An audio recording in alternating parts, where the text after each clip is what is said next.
Good afternoon, my dear students. Today I am going to give you a lecture on Nissim Ezekiel, his poem Enterprise. This is for English major BA second semester students. In our previous discussion, I have discussed Ezekiel's another very famous poem, The Night of the Scorpion.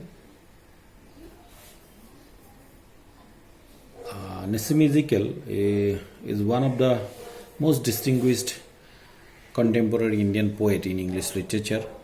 He has written some of the most difficult and some obscure poems, which is difficult to understand, also steers and some kind of most stirring and assessing or accessible one. But there is hardly a poem where he does not pursue his own experiment or own temperament. Ezekiel does not believe in total credits or ideologies. He is one of the most personal and intimate of all Indian poets. An artist who is willing to take pains to cultivate reticence to pursue the profession of poetry with a sense of commitment. Ezekiel's poems are, as a rule, lucid and are splendidly evocative and satisfyingly sensuous. Ezekiel's poetry is both the instrument and outcome of his attempt as a man to come to terms with himself. One finds in the poems the imprint of a keen analytical mind, trying to explore and communicate on a personal level feelings of loss and deprivation. For example, scores of my poems, in his own words, he says, are obviously written for personal therapeutic purposes. This is why he describes the happenings of his own life very frequently. His poetry demonstrates his personal images, symbols, his feelings towards his friends, fellow human beings. For example, in The Night of the Scorpion, he is talking about a simple incident of a biting of her mother and how the people are gathering around, the villagers have come, and how the entire the community is involved in his poem, including his father.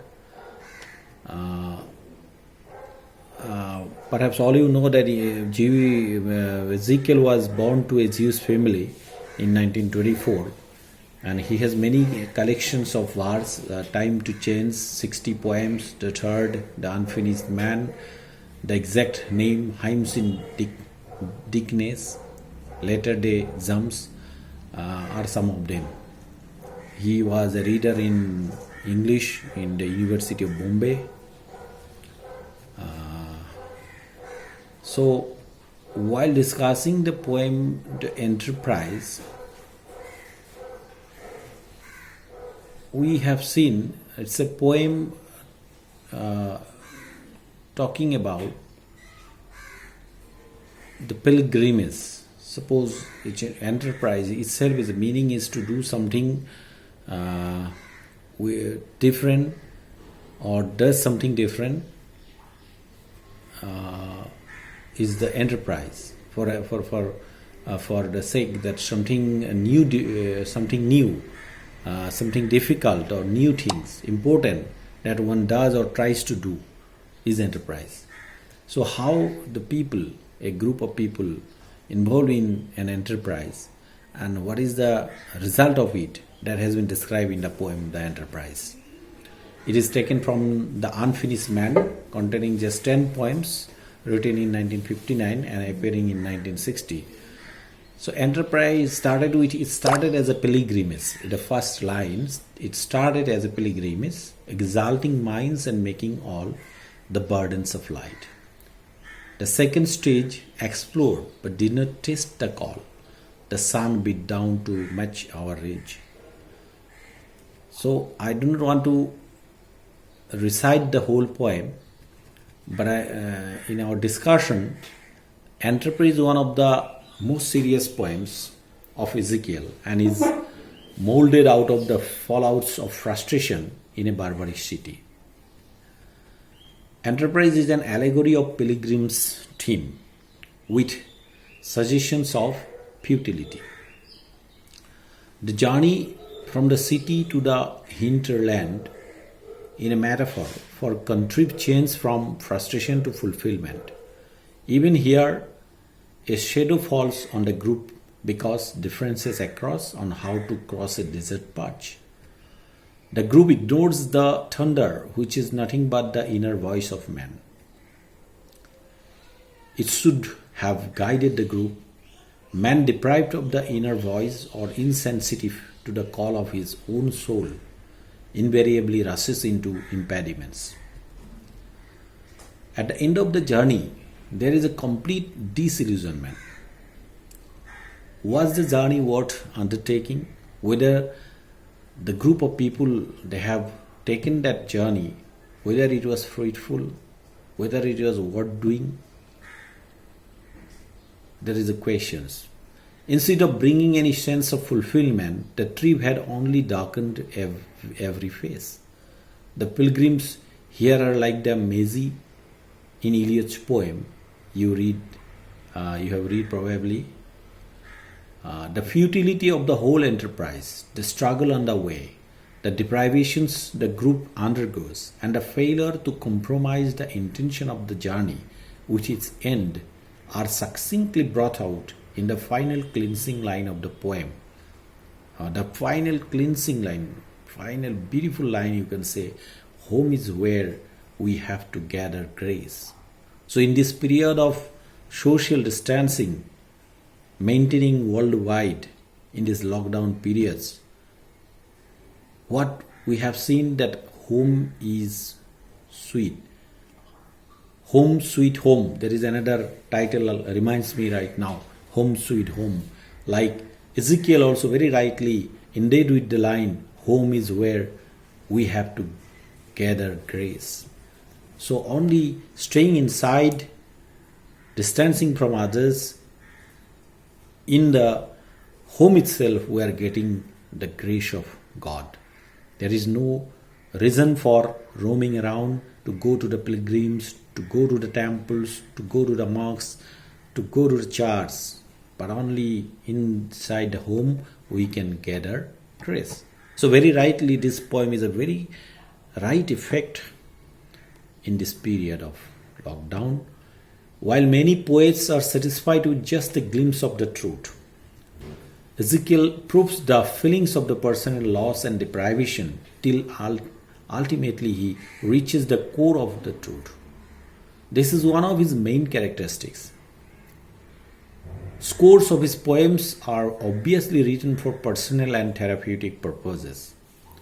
In this poem Enterprise, a situation is viewed with an ironic angle, with a hope that it would offer some consolation, a still point, or some momentary stay against the feelings of loss and deprivation.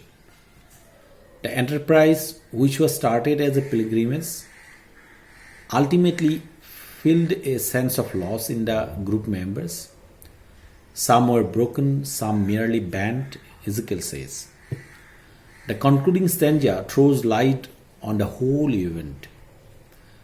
This is the tragedy of modern humanity, where every enterprise ends in futility. Life is like a pathless wood, and there is no purpose in taking up any enterprise. The Vedic man, according to Nissim Ezekiel's philosophy, moved from darkness to light. Hence, this enterprise was meaningful. But the modern man is simply misfit for noble missions. Like Eliot's Proofer or Aden's hero, he wastes a valuable life afflicted by fear in trivial acts. The pilgrims in the enterprise ignore the call of conscience, and consequently some are broken, some bent. The poet who is making the emotive use of language, through that emotive use of language he reaches the conclusion. Home is where we gather grace. Like a Frost poem, like Robert Frost's poem, enterprise begins in delight and ends in wisdom. The delight is in taking up the enterprise, in taking up the action. Without action, no human being can live. And wisdom constitutes in the darkened faces and in their discovery that there is nothing unique about them. So while talking about the action, that without action human cannot live, the poem can be meaningful or can be meaningfully related to Indian philosophy, that is the Lord Krishna's conception, which was described in the Gita, in Karma Yoga, which expects us to remain active and to submit ourselves to law and duty. So we should not think for the result. Result may be futile, result may be zero, but here active and submit ourselves to the law and duty. Karmanyavadi karestu ma phaleshu kadashana. So the poem also can be meaningfully related to Lord Krishna's conception of Karma Yoga, which expects us to remain active and to submit ourselves to the law and duty. So for further reading, we can go for comparing and contrast the poem Enterprise with T.S. Eliot's The Journey of the Magi. Thank you very much.